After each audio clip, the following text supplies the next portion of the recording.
కార్యక్రమాన్ని చేయండి. రాష్ట్ర వ్యాప్తంగా కీర్తి ప్రతిష్టలు పెంపొందేటట్టుగా ఇటు సేవా కార్యక్రమాలు అటు మన ఆరవేశలకి ఎంకరేజ్ చేసేటట్టుగా రాబోయేది స్థానిక సంస్థల ఎన్నికలు ఉన్నాయి. కాబట్టి దాన్ని దృష్టిలో పెట్టుకొని మన ఆరవేశలు ఎవరైనా ముందుకు వస్తే పార్టీతో పని లేదు, పార్టీతో అవసరం లేదు. ఏ పార్టీ అయినా సరే మన స్థానిక సంస్థలో మన ఆరవేశలకి టికెట్ వచ్చే విధంగా స్థానిక సంస్థల్లో మీరు అందరూ కృషి చేయాలి. మన శాతం మన ఆరవేశల శాతం ఎంతుందో అట్లీస్ట్ మనం ఇప్పుడైనా ప్రజాప్రతినిధులుగా గట్టిగా నిలబడి పోరాడాల్సినటువంటి అవసరం ఉన్నది.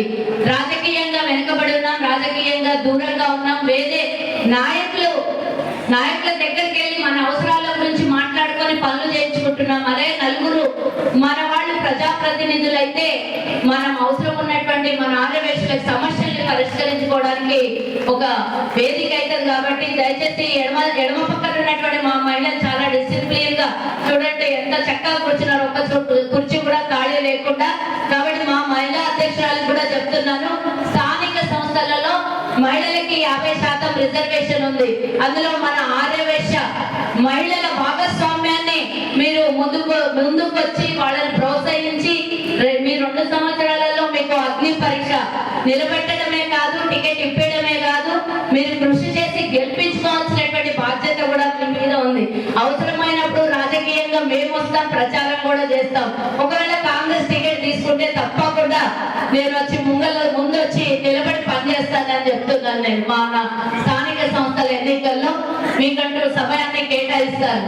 అంతేకాకుండా నన్ను ఈరోజు రాష్ట్ర ప్రభుత్వము తొలి వైశ్య కార్పొరేషన్ చైర్పర్సన్ గా నియమించినందుకు ఆసిఫాబాద్ జిల్లా ఆరవేశ సంఘం తరపు నుండి నేను ముఖ్యమంత్రి గారికి అలాగే మంత్రి మండలికి రాష్ట్ర ప్రభుత్వానికి కూడా ధన్యవాదాలు తెలియజేస్తున్నాను.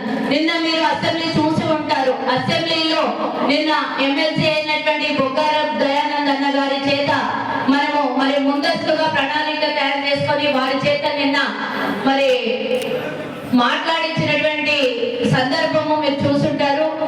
మన ఆరవేశలకి తగినటువంటి అంటే నిధులని కేటాయిస్తామని బట్టి విక్రమార్క గారు ఉప ముఖ్యమంత్రి గారు చెప్పడం మీరు వినుంటారు. మేము ఆల్రెడీ దాని మీద రిహర్సల్స్ చేస్తున్నాము, ప్రాసెస్ కూడా మొదలు పెట్టాము. నిపుణులతో కూర్చొని మన ఆరవేశలకి ఏ స్కీములు అయితే బాగుంటాయి, ఏ స్కీముల ద్వారా ప్రభుత్వం దగ్గర నుంచి మనం నిధులు తెచ్చుకోవచ్చు, మన పేద ఆరవేశలని విద్యాపరంగా కానీ వైద్య పరంగా కానీ ఉపాధి పరంగా ఏ విధంగా నిలదొక్కుని వారు ఒక స్థానానికి చేరేటట్టు ఎలా కాపాడగలుగుతామనే ఒక ధ్యేయంతో ముందుకెళ్ళి రిటైర్డ్ అయిన ఐఏఎస్లు ఐపీఎస్లు నిపుణుల చేత కూర్చొని 2 రౌండ్ల సమావేశం కూడా జరిపించడం జరిగింది. ఆ తర్వాత నిన్న కౌన్సిల్ లో కూడా మాట్లాడటం జరిగింది.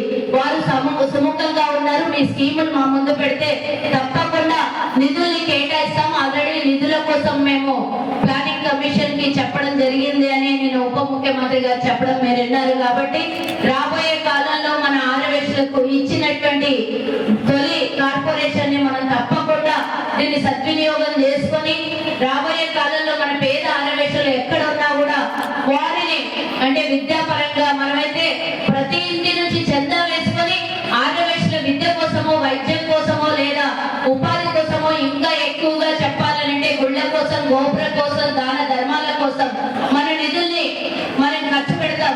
ఇప్పుడు మన కార్పొరేషన్ వచ్చింది కాబట్టి కార్పొరేషన్ ద్వారా మన పేదవాళ్ళకి సహాయం అందించడానికి మీ వంతుగా ఇక్కడి నుంచి అంటే రేపు పొద్దున ఈ లిస్ట్ షార్ట్ అవుట్ అయిన తర్వాత ఏ రకమైనటువంటి స్కీములు కార్పొరేషన్ ద్వారా తీసుకోబోతున్నామో ఆ లిస్టు సంఖ్యాపరంగా మీ జిల్లాకి కూడా తప్పకుండా సహాయం అందించాలనేదే ప్రతి జిల్లాలో 33 జిల్లాల్లో మా కోరిక ఉంది.